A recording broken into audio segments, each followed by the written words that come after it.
Welcome to Come Back with Erica Cobb, a community of folks like yourselves who are getting ready and staying ready for their next chapter. Now, I know a lot of you are in quarantine and you're single, and that brings out a whole host of things that you never thought you'd have to think about or maybe were avoiding thinking about. So I thought I would bring in my girl, Miss Leah Sergakis, to have a little conversation with all of us. Well, I'm glad to have you here because you have a brand called Table for One. Tell us what that's all about. For me, it's all about wholeness. And originally I created it from like a failed engagement. I didn't know who I was, and then this was back 5 years ago. Now, as I move forward in life, it's kind of transcended the meaning of like just being whole in all aspects of life, whether it's like work, whether it's in relationships, whatever. And so it's weird as a collective to go through something because you're able to look at how everyone's handling and healing and dealing with things.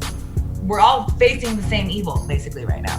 Where before everyone was dealing with their own battles. Now it's like, oh, we all got the same battle. Right. The more whole and still we can become within ourselves, it makes this little uncomfortable pattern a little bit easier. We're all in the same storm, but we're not necessarily in the same boat. So how have you handled it in terms of not being in a relationship right now? I've genuinely enjoyed being single, and really getting to know myself and love myself even more.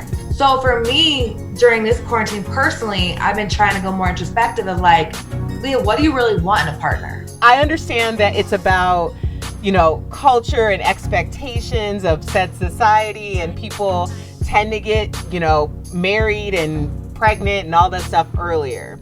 But in the grand scheme of the world, especially in this country, like a 28-year-old not being married with babies is not like a cause for alarm. But a lot of people experience this, especially depending on what culture you're coming from. So how do you handle the expectations on your life when you have different expectations of yourself? And how do you keep from compromising where you want to be versus where people want you to be? I have to say this is my biggest, I don't want to say struggle because I don't want to label it like that, but the biggest challenge that I have to constantly face all the time.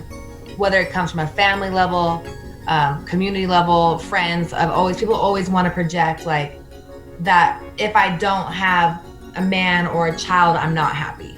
And I don't know why. And I'm not saying that wouldn't make me or would make me happy.